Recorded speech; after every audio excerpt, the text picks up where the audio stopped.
தினம்தோறும் விளக்கேற்ற நல்ல எண்ணெய் இதயம் நல்லெண்ணெய். வெளியூர் பயணமா? ரிசர்வேஷன் கிடைக்கலையா? படிக்கட்டு ஏறி இறங்க ரொம்ப சிரமமா இருக்கா? டிராப் டாக்ஸி புக் பண்ணுங்க. ஒரு வழி கட்டணம் மட்டுமே. டிராப் டாக்ஸி, எங்கும் எப்போதும். சாணக்கிய நேயர்களுக்கு வணக்கம். நீங்கள் பார்த்து கொண்டிருப்பது செவன் சென்ஸ். இப்போது உலகை அதிர்ச்சிக்குள்ளாக்கும் ஒரு விஷயமாக எரிபொருள் தட்டுப்பாடு என்பது மாறியுள்ளது. இங்கிலாந்து, பிரிட்டன், இலங்கை, பிலிப்பைன்ஸ் உள்ளிட்ட போன்ற பல நாடுகளை தத்தளித்து கொண்டிருக்க எப்போதும் போல இயல்பாக இயங்கிக் கொண்டிருக்கிறது இந்தியா. இதே சமயத்தில் எல்பிஜி தட்டுப்பாடு ஒரு தட்டுப்பாடு என்று பரவலாக பேசப்பட்டு வருவது ஒரு புது விஷயமாக மாறி இருக்கிறது. இது என்னதான் நடக்கிறது என்பது குறித்து நம்மிடம் கருத்துக்களை பகிர்ந்து கொள்ள நமது ஆசிரியர் நம்மிடம் இருந்துள்ளார். வணக்கம் சார். சிலிண்டர் தட்டுப்பாடு, அதாவது எல்பிஜிக்கு உலகளாவிய தட்டுப்பாடு வெஸ்ட் ஆசியாவில் இருக்கிற ஒரு பதற்றம் காரணமாக எங்கே நடக்கக்கூடிய ஒரு போர் வீட்டின் சமையலறை வரைக்கும் நுழைந்துள்ளது என்று பலர் பேச தொடங்கியிருக்கிறார்கள். உண்மையில் தட்டுப்பாடு நிலவுகிறதா? தட்டுப்பாடு நிலவுது, அதில் இன்னும் குழப்பமே இல்லை. அதில் ஸ்ட்ரீம்லைன் பண்ணுறதுக்கான சில ஏற்பாடுகள் நம்ம பண்ணியிருக்கிறோம். ரொம்ப பியூட்டிஃபுல்லாக நீங்கள் சொன்னீங்க. எங்கேயோ மேற்கு ஆசியாவில் நடக்கக்கூடிய ஒரு தட்டுப்பாடு நம்முடைய சமையலறை வரைக்கும் நிற்கணுமா? அங்கே ஒரு நடக்கிற போர் நம்ம ஊர் சமையலறையில் கேஸ் தட்டுப்பாடாக மாறணுமா அப்படிங்கிற ரொம்ப முக்கியமான கேள்வி. அப்போ நம்ம அதுக்கு அடிப்படையில் சில பதில்களை தேடணும். ஸ்டெர்லைட் வேண்டாம் அப்படின்னு நம்ம போராட்டம் நடத்துகிறோம்னா காப்பர் தட்டுப்பாடாயிரும் அப்படிங்கிறது தெரிஞ்சுக்கணும். நமக்கு வேங்கவியல் மாதிரியான விஷயங்கள் நம்ம நெடுவாசல் மாதிரியான விஷயங்கள் நமக்கு பூமியிலேருந்து இயற்கை எரிவாயு எடுப்போம்னா எடுக்கக்கூடாது அப்படின்னு சொல்லி சொன்னால் இது மாதிரியான பிரச்சனைகள் வரும். மீத்தேன் எடுக்கக்கூடாது, ஈத்தேன் எடுக்கக்கூடாது, இந்த இயற்கை எரிவாயு எடுக்கக்கூடாது அப்படின்னா இந்த மாதிரி சிக்கல் என்ன வரும்? ஒன்று, நீங்கள் சொந்த காலில் நிற்கக்கூடியதாக இருக்கணும், இல்லை உலக நாடுகளை நம்பி இருக்கிறதா இருக்கும். ரெண்டு வாய்ப்பு தான். உலக நாடுகளை நம்பி இருந்தால் அந்த நாடுகள் நடக்கக்கூடிய பிரச்சனை இங்கே தாக்கம் ஏற்படுத்தும். நீங்கள் நெடுவாசலில் ஓஎன்ஜிசி நிறுவனம் நான் கேஸ் எடுக்கிறேன், இயற்கை எரிவாயு எடுக்கிறேன்னு சொல்லி சொன்னால் உடனே சண்டைக்கு போய் பஞ்சாயத்து கூட்டி நாங்கள் இயற்கை வேளாண் மண்டலமாக அறிவிக்க போகிறோம், நாங்கள் பண்ணக்கூடாது வைக்கக்கூடாதுன்னு சொல்லிட்டு போன ஏடிஎம்கே கவர்மெண்ட்டுக்கு அவ்வளவு நெருக்கடி கொடுத்து அத்தனை கட்சிகளும் இருக்கிறாங்க, அத்தனை சமூக செயற்பாட்டாளர்லாம் இருக்கிறாங்க. அவங்க பூரா இன்னைக்கு பிஜேபி அரசு தடுமாறுது, மோடியுடைய ஃபோர்சைட் இல்லை, மோடி இப்படி தட்டுப்பாடுக்கு ஏற்படுத்திட்டார் அப்படிங்கிற மாதிரி கொண்டு போய் நிப்பாட்டுறாங்க. அப்போ சட்டியில் இருந்தால் தான் அகப்பையில் வரும். நீங்கள் எந்த விதமான வாய்ப்புகளையும் ஏற்படுத்தாமல் ஏற்கனவே பலமுறை பார்த்தோம். சென்னை சேலத்துக்கான 10 வழிச்சாலைக்கு ஒரே சண்டைக்கு போனாங்க. நெடுவாசல் நம்ம பார்த்தோம், மீத்தேன் ஈத்தேன் பிரச்சனை பார்த்தோம். இது மாதிரி எல்லா சந்தர்ப்பங்கள்லையுமே பிரச்சனையை கூட்டுவாங்க. அதுக்கு நம்மளா ஒரு செல்ஃப் ரிலேபிளாக நம்ம சுயசார்பு தற்சார்போடு நம்ம இருக்கிற அனுமதிக்க மாட்டாங்க அப்படின்னா இப்படி நம்பித்தான் நம்ம பார்க்குறோம். நம்ம காப்பரில் இப்போ இன்டர்நேஷனலாக நம்ம சர்ப்ளஸ் கண்ட்ரியாக இருந்து எக்ஸ்போர்ட் பண்ணிக்கிட்டு இருந்தோம். இன்னைக்கு பாகிஸ்தான், சைனா உள்ளிட்ட நாடுகளை நம்பி இருக்க வேண்டிய நிலைமைக்கு வந்துட்டோம் காப்பரில், ஸ்டெர்லைட் பிரச்சனையினால.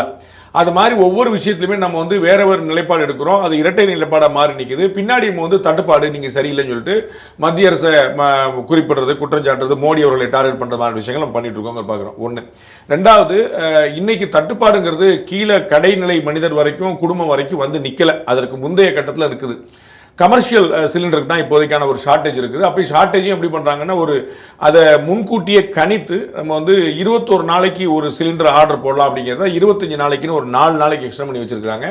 ஒரு கவனமாக சிக்கனமாக பயன்படுத்தும்படி அறிவுறுத்தல் கொடுத்துருக்காங்க. இது என்ன, ஒரு பெரிய தட்டுப்பாடு வந்துடக்கூடாது அப்படிங்கிறதுக்காக. அப்போ இது ஒரு முன்னெச்சரிக்கை நடவடிக்கை. முதல்ல கமர்ஷியல் சிலிண்டருக்கான தட்டுப்பாடு வரலாம். ஸோ டொமஸ்டிக் சிலிண்டருக்கான தட்டுப்பாடு வருவதற்கு முன்னாடியே இந்த பிரச்சனை சரி செய்யப்படும்னு நம்ம எதிர்பார்க்குறோம். ஏன்னா இன்னைக்கு ஈரான் அறிவித்திருக்கிறது, நமக்கு மீண்டும் எங்கள் மீது தாக்குதல் நடத்த மாட்டோம் அப்படின்னு அமெரிக்காவும் இஸ்ரேலும் வாக்குறுதி கொடுத்தா நாங்கள் போர் நிறுத்தம் பற்றி யோசிக்கிறோம், போர் நிறுத்தம் பண்ணுங்க அப்படின்னு சொல்லி எல்லாம் சொல்லிட்டு இருக்கும்போது அவர் எங்களை அடிச்சுட்டே இருப்பார், நாங்கள் எப்படிங்க போர் நிறுத்தம் பண்ண முடியும்? அப்போ திரும்ப தாக்குதல் நடத்த மாட்டேன்னு சொன்னால் போர் நிறுத்தத்துக்கு நாங்கள் பரிசீலனை பண்ணுறாங்க. அப்போ போர் நிறுத்தம் பற்றி ஒரு பரிசீலனை வந்துருச்சுங்கிறத முதல்ல பார்க்கணும். ஸோ நெக்ஸ்ட் லெவலுக்கு மாறுதுங்கிற பார்க்கணும். ஒரு அமைதி ஒப்பந்தம் ஏற்படுறதுக்கான ஒரு வாய்ப்பு இருக்கு இடையில நடுவில்.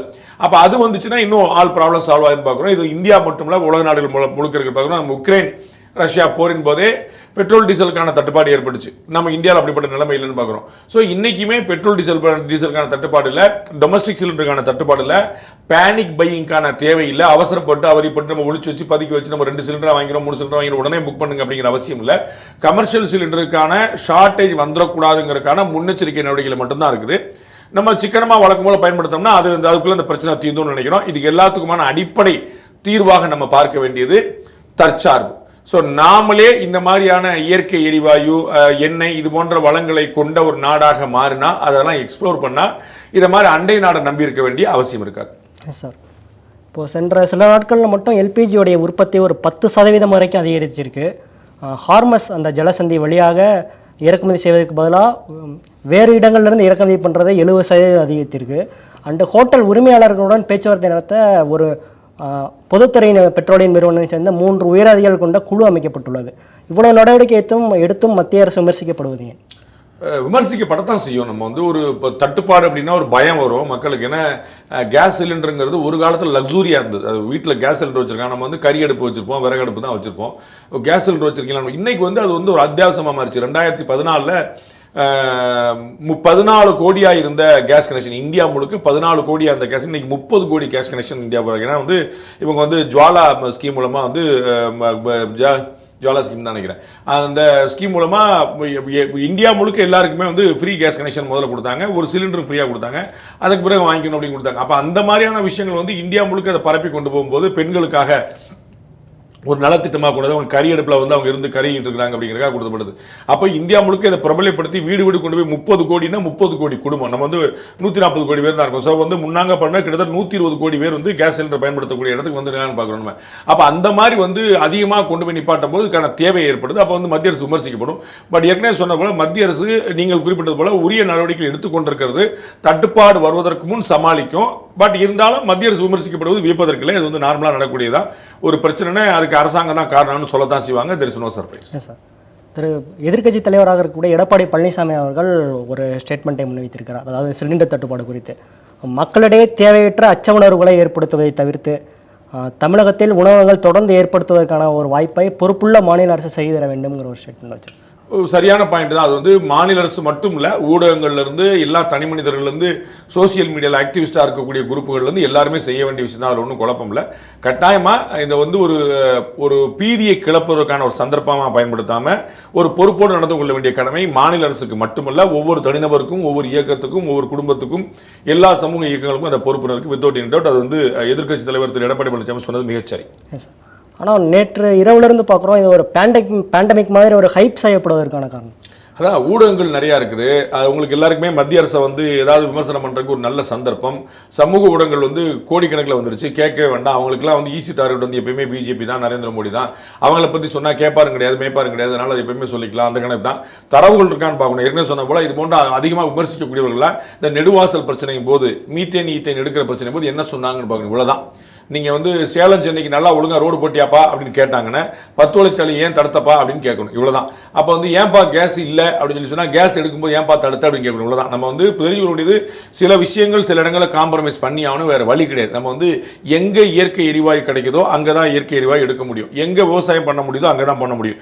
இப்போ பரந்தூரில் விமான நிலையம் வந்து வர்றதுக்கான எல்லா ஏற்பாடும் பண்ணியாச்சு. அன்னைக்கு வந்து இதற்கு முன்னாடி விவசாயிகளை காப்பாற்ற போகிறேன் அப்படி இப்படி சொல்லிட்டு இருந்த பல இயக்கங்கள் எங்கே போச்சுங்கிற பார்க்கணும். எல்லாம் பேசாமல் ஓரம் கட்டி அமைதியாக உட்காந்துருக்காங்க. டிஎம்கே கவர்மெண்ட் இருக்குனால பார்க்குறோம். மேல்மால வந்து விவசாயிகள் வந்து சிப்காட்டுக்கு எதிராக கடுமையான போராட்டம் நடத்தினாங்க. எல்லாம் குண்டர் சட்டத்தில் உள்ள வைக்கப்பட்டாங்க.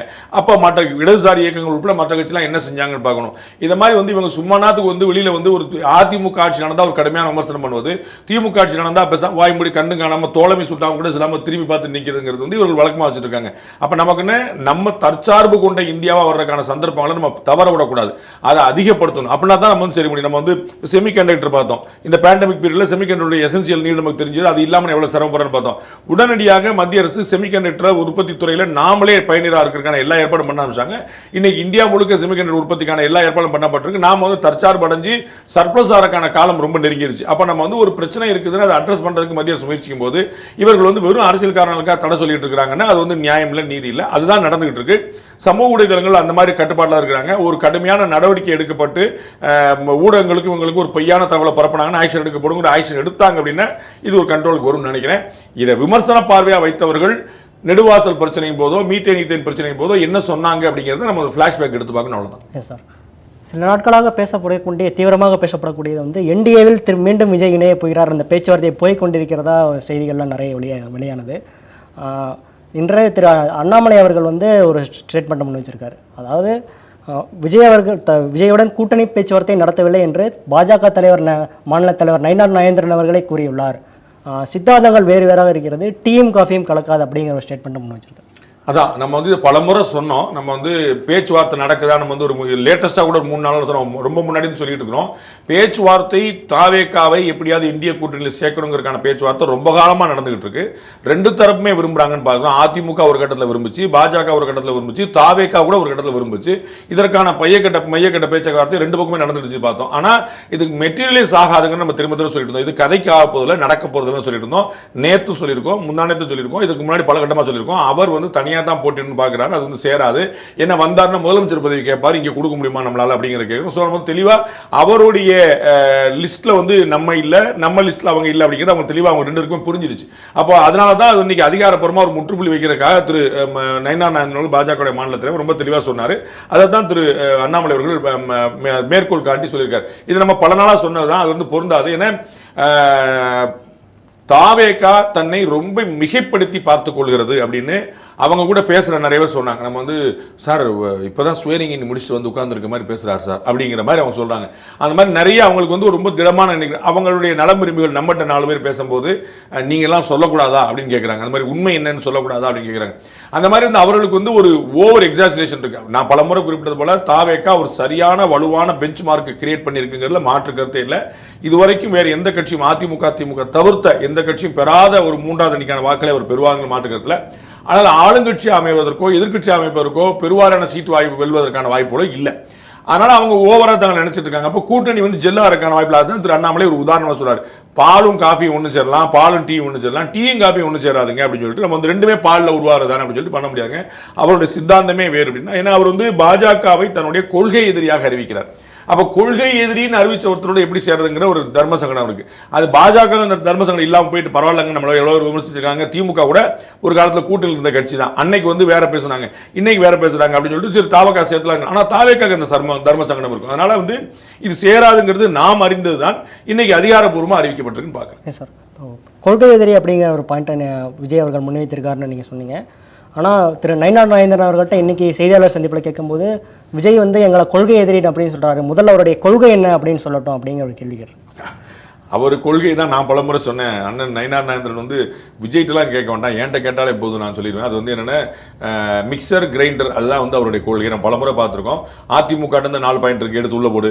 திமுக பாயிண்ட் 4 இருக்கு, எடுத்து உள்ள போடு. நாம் தமிழர் 4 பாயிண்ட் இருக்கு, எடுத்து உள்ள போடுன்னு சொல்லி எல்லாத்தையும் உள்ள போட்டு அரைச்சி வச்சிருக்கக்கூடியதா இருக்கு. அவருடைய கட்சி, அவருடைய பெயர், அவருடைய கொள்கை, அவருடைய கொடியுடைய கலர் எல்லாமே வந்து பார்த்தீங்கன்னா இப்படிதான் இருக்கு. நாங்கள் வறுமையை இல்லாமல் ஒழிப்போம், தாய்மார்களுக்கு முக்கியத்துவம் கொடுப்போம், வீடு கட்டி தருவோம், மகளிருக்கு விரைவு நீதிமன்றம் அமைப்போம் அப்படின்னு அவரே சொல்றாரு. இல்ல ஏற்கனவே மகிழா கோர்ட் இருக்கு அப்படின்றார். இதை மாதிரி தான் வந்து எல்லாமே அவங்க 2000 ரூபாய் கொடுப்பேன்னாங்க, இவங்க 1000 ரூபாய் கொடுக்குறேன்றாங்க, நாங்க 2500 ரூபாய் கொடுப்போம் இப்படின்னு அவருடைய கொள்கை கோட்பாடு பேச்சு எல்லாமே ஏற்கனவே இருக்கக்கூடியது அப்படி இருக்கு. அவர் வந்து ஒரு வேற ஒரு லாங்குவேஜ்ல பேசுறாரு, அவ்வளவுதான். இந்த அடுத்த தலைமுறைக்கான 40 வயது கீழே இருக்கக்கூடிய இளைஞர்களுக்கான ஒரு தலைமுறைக்கான ஒரு லாங்குவேஜ் பேசுறாரு. அந்த இளைஞர்களுக்கு அது பிடிச்சிருக்கு, அவ்வளவுதான். ஒரு சினிமா ஸ்டாரா இருக்கனால ஒரு பப்ளிசிட்டி, ஒரு ரீச் இருக்குது. அண்ணாமலையோ நயினார் நாகேந்திரனோ அவங்க வந்து அவங்களுடைய எடப்பாடி பழனிசாமி அவர்களோ அவங்களுடைய கொள்கையை வந்து ஊர் ஊரா போய் சொல்ல வேண்டியிருக்கு. அப்பதான் 4 பேருக்கு போய் நிக்குது. இவர் சினிமாக்காரரா இருக்கனால அவர் கொள்கைன்னு ஒண்ணு போய் சேர வேண்டியதுல அவர் போய் சேர்ந்துறாரு. அப்ப அவர் போய் அந்த ரீச் ஆயிடும் போது அது வந்து ஒரு பெரிய வந்து விஜய் கட்சி அப்படிங்கிற எல்லாரும் தமிழக வெற்றிக்கடவுன்னு சொல்லுவாங்களா, இல்ல விஜய் கட்சி நாம விஜய் என்ன செய்வார் அப்படிங்கிறது தெரிஞ்சிருக்காங்க. சோ வந்து அவர்களுக்கு கொள்கை தேவையில்லைங்கிற பார்க்க நான் பல முறை சொன்னேன். இன்னைக்கு கூட ஒரு நிகழ்ச்சி சொன்னேன், அதிமுகவுக்கும் திமுகவுக்கும் மதிமுகவுக்கும் தேமுதிகவுக்கும் 4 திராவிட கழகங்கள் இருக்கின்றன. இந்த 4 கட்சிக்குமான கொள்கை வேறுபாடு ஒண்ணு சொல்லுங்கன்ற. உங்களுக்கு புரியுங்களா? எல்லாமே ஒண்ணுதான், ஒண்ணுக்குள்ள ஒண்ணுதான். காமராஜர் சொன்ன கணக்கு தான், எல்லாமே ஒண்ணுக்குள்ள ஒண்ணுதான். அவங்களுக்கு வந்து பெரிய ஒரு கொள்கை வேறுபாடுன்னு நீங்க பார்க்க முடியாது.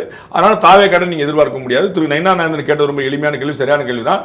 மிக்சர் கிரைண்டர் கொள்கை தான் தாவேக்காவோட கொள்கை. எல்லா கொள்கையும் எடுத்து தூக்கி உள்ள போட்டு வச்சுக்கோ அப்படிங்கிறது தான். சார், நாளை திருச்சியில் தேசிய ஜனநாயக கூட்டணியினுடைய மாநாடு நடக்க இருக்கிறது. அது குறித்து பிரதமர் மோடி அவர்கள் ஒரு பதிவு ஒன்று போட்டிருக்காரு. என்டிஏவினுடைய வளர்ச்சியை பார்த்து திமுகவுக்கு பயம் தொற்றிக் கொண்டு விட்டது, மக்கள்லாம் உண்மையை உணர்ந்து என்டிஏ பக்கம் வர ஆரம்பிச்சுட்டாங்க அப்படிங்கிற ஒரு பதிவை போட்டிருக்கு.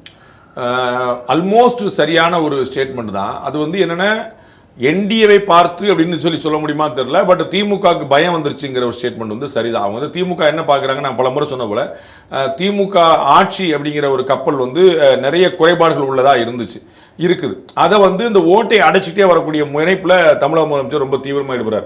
அப்போ வந்து அவங்க செட்ரைட் பண்ணக்கூடிய இடத்துலையும் டேமேஜ் கண்ட்ரோல் பண்ண இடத்துல இருக்கிறாங்க. ஆன்டி இன்கம்பன்சி இருக்குதுங்கிறத நான் இன்னைக்கு சாயந்தரம் வரைக்கும் ஒரு 4-5 பேர் சந்திச்சாங்க. இந்த மாதிரி அன்றாடம் சந்திக்கக்கூடிய ஆயிரக்கணக்கான பேர் வந்து எப்போதும் சொல்லக்கூடியது, எல்லா ஊர்லேயுமே சொல்லக்கூடியதா, நம்ம எங்கே போய் பார்த்தாலும் எங்கே போய் பேசினாலும் சொல்லக்கூடியதாக இருக்குது. வேறு வேறு தரப்பினர், வேறு வேறு இனத்தினர், வேறு வேறு மதத்தினர் எல்லாருமே. நான் வந்து 2 இஸ்லாமிய தலைவர்கள்ட்ட நேற்று பேசியிருந்தேன் 24 hours முன்னாடி. அவர்கள் வந்து 15% 25% வரைக்கும் இஸ்லாமிய வாக்குகளை வந்து வெளியே போயிடும், திமுக கடந்து வெளியே போயிடும் நம்புறாங்க. அந்த மாதிரி வந்து இத்தனைக்கும் இஸ்லாமிய கட்சிகள் எல்லாமே அங்கே உள்ள இருக்காங்க, இஸ்லாமியர்களுக்கு ஆதரவாக செல்லக்கூடிய பல கட்சிகள் அங்கே இருக்கிறாங்க. பட் வந்து 2 தலைவர்கள் வந்து ஒத்துக்கொண்ட ஒரே பாயிண்ட், 2 வேறு வேறு தலைவர்கள் வேறு வேறு சந்தர்ப்பத்தில் பேசினது நேற்று. 15% 25% வரைக்கும் வேறியாது அவங்க இஸ்லாமிய வாக்குகள் வெளியே. உங்களுக்கு தெரியும் இஸ்லாமிய வாக்குகள் இன்டாக்டா இருக்கக்கூடிய வாக்கு அதெல்லாம் டிஎம் கிட்ட வெளியே போகுது. ஸோ திமுகவுக்கு இந்த மாதிரியான புள்ளி விவரங்கள் கவலைகளை அளிக்கின்றன. என்ன, நமக்கு ஒரு ஆன்டி இன்கம்பன்சி இருக்குது, நமக்கு வந்து ஓட்டு வந்து 2019, 21, 24 3 தொடர் குறைஞ்சிக்கிட்டே வருது, நம்ம வாங்கக்கூடிய வாக்குகள் குறைஞ்சிக்கிட்டே வருது. அண்ட் எவ்வளவு கூட்டணி கட்சியில் உள்ள சேர்த்தாலும் அது வந்து ஒரு பெரிய ஒரு ஜோஷா வரமாட்டுது. அந்த நேரத்தில் ஒரு மீடியா மேனேஜ்மெண்ட்டுக்கு உதவுது அப்படின்னு சொல்லிட்டு அவர் வந்து ஒரு கவலையில் இருக்காங்கிற உண்மைதான். ஆனால் என்டிஏ பார்த்துட்டு பயப்படுறாங்க அப்படின்னு சொல்றதை விட அவங்க வந்து ஆட்சியை தக்க வைக்க முடியுமாங்கிற பயத்தில் இருக்கிறாங்கிறது ஒரு 100% ஃபேக்டான விஷயம் தான். 7 தலைமுறைகள் பாரம்பரியமிக்க ஒரே சித்த மருத்துவ ஸ்தாபனம் சேலம் சிவராஜ் சித்த வைத்தியசாலை. இப்பொழுது சேலம், ஈரோடு, சென்னை, ஹொசூர், திருப்பத்தூரில் தினசரி மருத்துவரை சந்திக்கலாம். தொடர்புக்கு 9842722500. பாஜக மாநில தலைவர் திரு நயினார் நாகேந்திரன் இன்னைக்கு செய்தியாளர் சந்திப்பில் கூட்டணி ஆட்சி குறித்து கேட்கப்பட்ட கேள்விக்கு அதிமுகவுடன் நீங்கள் எப்படி அந்த பேச்சுவார்த்தை போய்கொண்டே எப்படி அந்த மாதிரி கேட்கப்பட்ட கேள்விக்கு அதிமுக தனித்து தான் ஆட்சி அமைக்க அப்படிங்கிற ஒரு கருத்தை கூறியிருக்காரு. இது வரைக்கும் யாரும் கூறாத ஒரு கருத்து பாஜகவில் இருந்து. யாரும் கூறாத ஒரு கருத்து கிடையாது. நீங்கள் பார்த்தீங்கன்னா திமுக பலசமே இதில் தான் மீன் பிடிக்க பார்த்துக்கிட்டே இருக்கோம். நேற்று கூட தமிழக முதலமைச்சர் திருச்சியில் வந்து மாநாட்டில் வச்சு பேசும்போது அந்த கூட்டணிக்கு பேர் கூட வைக்க முடியல அப்படின்னு சொல்லி சொன்னார். அப்போ ஒரு கேள்விக்கு வச்சுக்கணும், நம்ம வந்து இதற்கு முன்னாடி திமுகவுடைய கூட்டணி ஜனநாயக முற்போக்கு கூட்டணி இருந்துச்சு, ஐக்கிய முற்போக்கு கூட்டணி இருந்துச்சு, தேசிய ஜனநாயக கூட்டணியில் இருந்தார். அப்புறம் வந்து இந்தி கூட்டணி அப்படின்னு கூட்டணி பேர் 2024 பார்த்தோம். இப்போ மதச்சார்பற்ற முற்போக்கு கூட்டணி வச்சிருக்காங்க. அப்போ திமுக கூட்டணி கடந்த 10 ஆண்டுகளில் மட்டுமே ஐக்கிய முற்போக்கு கூட்டணி, ஜனநாயக முற்போக்கு கூட்டணி, இந்தி கூட்டணி, மதச்சார்பற்ற முற்போக்கு கூட்டணி 4 பேர் வச்சிருக்கு. அப்போ வந்து இவங்க எப்படி அடுத்தவங்க பேரை பற்றி சொல்ல முடியும்? அப்போ இந்த பக்கம் வந்து என்டிஏ கூட்டணி ரொம்ப தெளிவாக சொல்லியிருக்காங்க, ரொம்ப தெளிவாக எல்லாருமே என்டிஏ கூட்டணி தான் இணைஞ்சிருக்கோங்கிற சொல்லியிருக்காங்க. என்டிஏ கூட்டணியில் அதிமுக லேட்டஸ்டாக இணைஞ்சிருக்குங்கிற நம்ம பார்க்குறோம். அப்போ வந்து அது எந்த கூட்டணிக்கு பேர் என்ன எல்லாமே குழப்பமேல இருக்கு. ஆனால் என்னென்ன பாஜக தலைவர்கள் எப்பயுமே என்டிஏ ஆட்சி சொல்லிட்டு இருப்பாங்க, அதிமுக வந்து அதிமுக ஆட்சி சொல்லிருக்கும். இதுல வந்து ஒரு முரண் இருக்கிறதா நிறைய பேர் பார்த்துட்டு இருப்பாங்க. அதுக்கு இன்னைக்கு ஒரு கிளாரிஃபை பண்ணியிருக்கிறாரு நம்ம பார்க்கிறோம். அவ்வளவுதான். என்ன விஷயம் அப்படின்னா அதிமுக ஆட்சி தான் அமையும், அதிமுக பெரும்பான்மை பெற்றார். நான் ஏற்கனவே 2-3 தடவை சொன்னேன், வேற வேற விஷயங்களை சொன்னேன். நேற்று கூட நீங்கள் கேட்ட நிகழ்ச்சி சொன்னேன். அதிமுகவுக்கோ திமுகவுக்கோ பெரும்பான்மை கிடைத்தால் உத்தரவாதமாக தனி கட்சி ஆட்சி தான், அதுல வந்து குழப்பமே இல்லை. 118 125 சீட்டுக்கு உள்ளதான் அதிமுக அல்லது திமுகவில் பெற முடிந்தது என்று சொன்னால் ஒரு கூட்டணி ஆட்சி சம்பவிக்கிறதுக்கான வாய்ப்பு இருக்கு. திரு நயினார் நாகேந்திரன் இந்த கூட்டணி நல்லா இருக்குது, நமக்கு வந்து நல்ல ஆன்டி இன்கம்பன்சி வந்து நமக்கு நல்ல பக்கம், நம்ம பக்கமா திரும்பி நமக்கு ஃபேவரா இருக்குது, அதனால நம்ம அதிகமான சீட்டு வெல்ல முடியும்னு நினைக்கிறது மூலமா அதிமுக தனிப்பெரும்பான்மை பெற முடியும்னு நினைக்கிறார். அதிமுக தனிப்பெரும்பான்மை பெற்றால் கூட்டணி ஆட்சி கிடையாதுன்னு அவருக்கும் தெரியும். அவ்வளவு. அது வந்து திரு அமித்ஷா அவர்கள் எல்லாருக்குமே வந்து தெரிஞ்ச அண்டர்ஸ்டாண்டிங் என்னன்னா அதிமுக தனிப்பெரும்பான்மை பெற்றுச்சுன்னா கூட்டணி ஆட்சிங்கிற பேச்சே இல்லை. திமுக தனிப்பெரும்பான்மை பெற்றால் அதுதான். தனிப்பெரும்பான்மை பெற முடியாம தனிப்பெரும் கட்சியாக மட்டும் இருந்துச்சுன்னா கூட்டணி ஆட்சிக்கான தேவை வந்துடும், அவர்களும் சம்மதித்துவார்கள். அன்னைக்கு திரு எடப்பாடி பழனிசாமி சம்மதிச்சுவார்.